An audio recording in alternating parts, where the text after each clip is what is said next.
Good morning class. हमने solution, colloidal solution और suspension तीनों के बीच में अंतर पढ़ लिए थे। विलयन, कोलाइडल विलयन और निलंबन के बीच में अंतर स्टडी किए थे। आज हम नया टॉपिक शुरू कर रहे हैं, कंसंट्रेशन ऑफ सॉल्यूशन। की जो विलयन हम बनाते हैं उसकी सांद्रता कैसे निकाली जाती है या वो क्या होती है। सबसे पहले तो आपको सांद्रता या कंसंट्रेशन समझने के लिए ये समझना होगा मैं बात क्या कर रही हूँ। जैसे फॉर एग्जाम्पल मैंने आप सभी बच्चों को एक काम दिया कि तुमने मीठा पानी बनाना है। मीठा पानी मतलब चीनी लेनी है और पानी, और दोनों को घोल के और फिर मीठा पानी बनाना है। तो अब ज़रूरी तो नहीं है ना, मैंने कोई गाइडलाइंस नहीं दी आपको कि आपने एक गिलास बनाना है कि आधा बनाना है। अब हर बच्चा जो है वो अलग अलग टाइप का मीठा पानी बना सकता है। हो सकता है कोई बच्चा एक गिलास में 1 चम्मच डाल दे चीनी, कोई एक गिलास में 2 चम्मच चीनी डाल दे, कोई एक गिलास में आधी चम्मच ही डाले, कोई एक गिलास में 3 चम्मच भी डाल सकता है, कोई आधी गिलास में 2 चम्मच डाल सकता है। इसका मतलब सब अलग अलग मीठा पानी बना रहे हैं, है ना। तो ये अलग अलग उनकी क्या है, ये उस विलयन की सांद्रता। चीनी तो घुल जाएगी लेकिन अलग अलग मीठापन है ना, तो वो उसकी सांद्रता है। तो सांद्रता एक तरीके से क्या हुई कि कितने विलय घोले गए हैं, कितने विलयन में, मतलब पूरा जो सोल्यूशन है वो कितना विलयन है, उसमें कितने विलय हैं। तो उस सॉल्यूशन की हम उसको विलयन को क्या बोलते हैं, उसकी सांद्रता बोलते हैं। तो आज हम सांद्रता निकालने के स्टेप सीखेंगे कैसे निकालते हैं। उससे पहले कुछ चीज आपको पता होनी चाहिए, जैसे सैचुरेटेड सॉल्यूशन। सैचुरेटेड सॉल्यूशन को हिंदी में संतृप्त विलयन बोलते हैं। अब देखो, संतृप्त का मतलब क्या होता है, संतुष्ट हो जाना, है ना। तो क्या मतलब होता है सैचुरेटेड सॉल्यूशन का। फॉर एग्जाम्पल तुम अपना ही एक एग्जाम्पल ले लो। तुम्हें मीठा पानी बनाने का बोला था, पानी लिया तुमने 1 गिलास, उसमें 1 चम्मच चीनी डाली, घुल जाएगी। दूसरी चम्मच चीनी डाल दी, घुल जाएगी। तीसरी चम्मच चीनी डाल दी, घुल जाएगी। लेकिन जब तुमने चौथी चम्मच चीनी डाल दी, उसके पार्टिकल्स घुलना बंद हो गए। हो जाता है ना, घुलने बंद हो जाता है, एक लिमिट होती है। तो वही जो है वो उस वक्त की जिसमें और ज्यादा हम चीनी ना घोल पाए, तो जब वो विलयन तैयार है, जो घुल के तैयार है अभी तक, उसके बाद जो चीनी और नहीं घुल रही, वो जो विलयन अब बना है उसे क्या कहते हैं, संतृप्त विलयन। तो संतृप्त विलयन वह विलयन होता है जिसमें और अधिक विलय ना घोले जा सके। सैचुरेटेड सॉल्यूशन वो सॉल्यूशन होता है जिसके अंदर और ज्यादा सोल्यूट ऐड ना किए जा सके, डिसोल्व ना किए जा सके, ठीक है, वो घुलना बंद हो जाएंगे। समझ में आ गया दोनों को। संतृप्त विलयन वह विलयन है जो कभी भी जिसके अंदर और ज्यादा अधिक विलय नहीं घोले जा सकते विलायक में, ठीक है।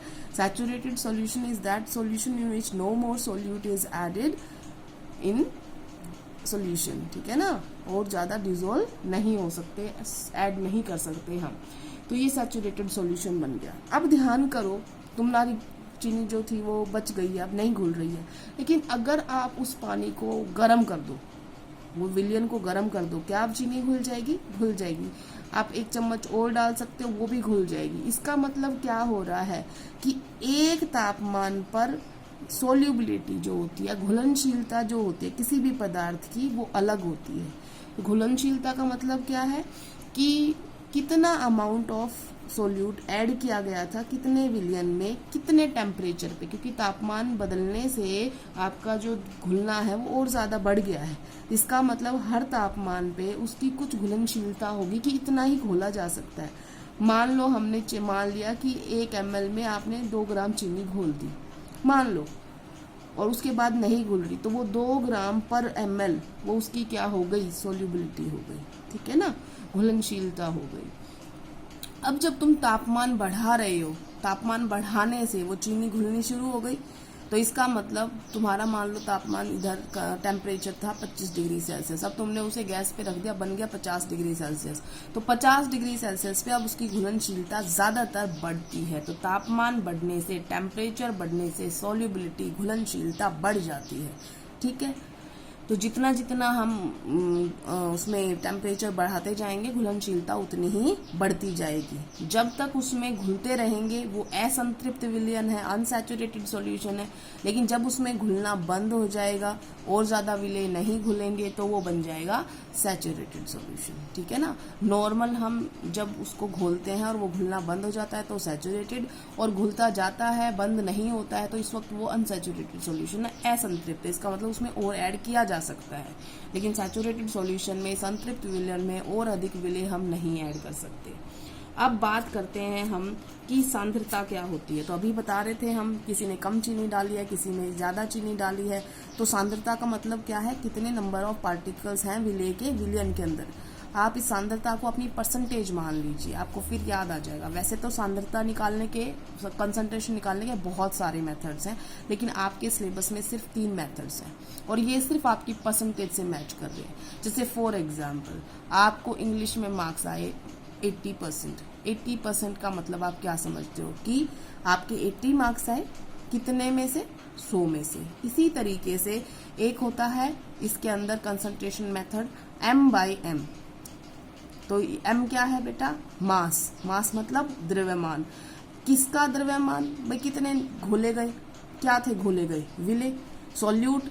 तो द्रव्यमान विलय का बटे में नंबर कितने में से आए थे आपके, टोटल में से। तो टोटल तो क्या था, विलय जमा विलायक विलन बना था ना, सोल्यूट जमा में सोलवेंट क्या बना था, सॉल्यूशन बना था। तो यहाँ पर किसका मास लिखना है आपने, विलियन का, और गुणा में क्या कर दोगे 100। आप परसेंटेज निकाल सकते हो, ऐसे निकालते ना नंबर। मान लो आपके 20 में से 4 नंबर आए, मान लो थोड़ा चलो 14 कर देते, 14 नंबर आए। तो कितने नंबर आए, 14। कितने का पेपर था, 20। इंटू में कितना कर दोगे, 100। ठीक है, तो ये आपके क्या आ गए, ये आपके परसेंटेज निकल गई मार्क्स की। इसी तरीके से आपने इसका निकालना है कि कोई M/M बोलेगा या सिंपल ये बोलेगा सांद्रता निकाल दो, तो आपने क्या उसका देखना है कि अगर द्रव्यमान दे रखा है दोनों का, तो पहले विलय का द्रव्यमान बटे में विलयन का द्रव्यमान, याद रह जाएगा। पहले सोल्यूट का मास, फिर बटे में सॉल्यूशन का मास। दूसरा मेथड होता है M/V। सेम वही तरीका है बेटा, बस टर्म चेंज हुई है। M से मास होता है, V से वॉल्यूम होता है। तो M से मास, इसका मतलब वो ऊपर वाला तो सेम ही है कि विलय का द्रव्यमान बटे में V का मतलब होता है वॉल्यूम, वॉल्यूम ऑफ सॉल्यूशन। विलयन का आयतन, विलियम का वॉल्यूम, तो वॉल्यूम ऑफ सॉल्यूशन बटे में गुणा में 100। तीसरा मेथड है V/V परसेंटेज। V/V का मतलब है ऊपर भी आयतन है, नीचे भी आयतन है, ऊपर भी वॉल्यूम है, नीचे भी वॉल्यूम है। तो ऊपर किसका वॉल्यूम था, विलय का, बटे में नीचे किसका आएगा, विलयन का, गुणा में कर देंगे हम 100। आपको सिर्फ ये समझने में थोड़ा डिफिकल्ट लग रहा होगा, बट डिफिकल्ट है नहीं। जब आप क्वेश्चन करोगे आपको समझ में आ जाएगा। तो हमने क्वेश्चन पहले ही लिख रखे हैं। ये क्वेश्चन तो आपकी बुक में सोल्व था, और ये क्वेश्चन आपने इन टेक्स्ट क्वेश्चन का है जो हम सॉल्व करेंगे। दोनों ही क्वेश्चन सॉल्व करेंगे। तो सबसे पहले हम आते हैं, देखो क्या क्वेश्चन है, पहले उसको समझो। 40 ग्राम नमक को 320 ग्राम पानी में घोला गया, आप उसकी सांद्रता निकालिए M/M से। अगर ये M/M ना भी देता तो ये भी ग्राम है और ये भी ग्राम है, और ग्राम किसकी यूनिट होती है, द्रव्यमान की। तो इसका मतलब ये M/M ही निकलना था।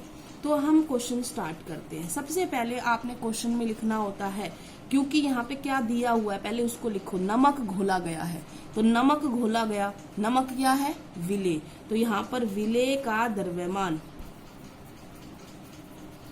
मास ऑफ सोल्यूट कितना हो गया, 40 ग्राम। ये हो गया है सोल्यूट का मास, ठीक है ना। 320 ग्राम पानी, तो ये क्या है, विलायक। तो विलायक का द्रव्यमान कितना है, 320 ग्राम। तो ये क्या है बेटा, सॉल्वेंट, ठीक है। अब हमने क्या निकालना है, M/M परसेंटेज। अगर हम ये निकालते हैं तो हमें क्या चाहिए, विलय का द्रव्यमान, विलय का मास बटे में विलियन का, है ना। तो विलय कितना है यहाँ पर 40, ये तो दे रखा है, बट यहाँ पर विलियन बोला है और ये क्या है, विलायक। तो विलियन कैसे बनेगा, जब दोनों को मिलाओगे, इसका मतलब 40 प्लस में 320, तो ये आ जाएगा आपका 40 बटे में 360, 1/9, बाकी सॉल्व कर लेंगे हम, ठीक है। तो ये करीबन आ गया 1.1%, क्योंकि मैंने इंटू में 100 अभी किया नहीं था, ये 100 तो करना ही है आपने, है ना। तो आ जाएगा 11.1, क्योंकि हमने 100 बाद में इंटू किया है। तो ये आ गया आपका 11.1%, ठीक है। समझ में आ गया। उसके बाद हम दूसरा यहाँ पर एग्जाम्पल करते हैं। देखो ये आपके इन टेक्स्ट क्वेश्चन है, 36 ग्राम NaCl सोडियम क्लोराइड, मतलब ये क्या है, विले सोल्यूट का मास दे रखा है कितना, 36 ग्राम, ठीक है। Dissolve in 100 gram of water, तो विलायक का द्रव्यमान सोलवेंट का दे रखा है कितना, 100 ग्राम। कंसंट्रेशन पूछी है, तो कंसंट्रेशन का मतलब क्या होता है, सांद्रता, ठीक है। तो सांद्रता दे रखी है, तो पहले आप क्या लिखोगे, विले का मास सोल्यूट का, फिर किसका लिखोगे, विलियन मतलब सॉल्यूशन।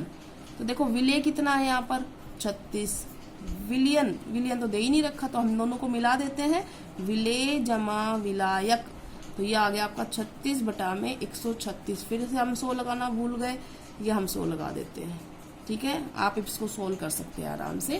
क्वेश्चन समझ में आ गया होगा, नहीं तो दोबारा इसको करने की कोशिश करना। सिंपल परसेंटेज निकालनी है, जैसे आप अपने पेपर्स का निकालते हैं, ठीक है। विले बटे में विलियन करना, बस ये ध्यान रखना, विलायक को बटे में नहीं करना कभी भी, ठीक है। आज के लिए इतना ही। Thank you class.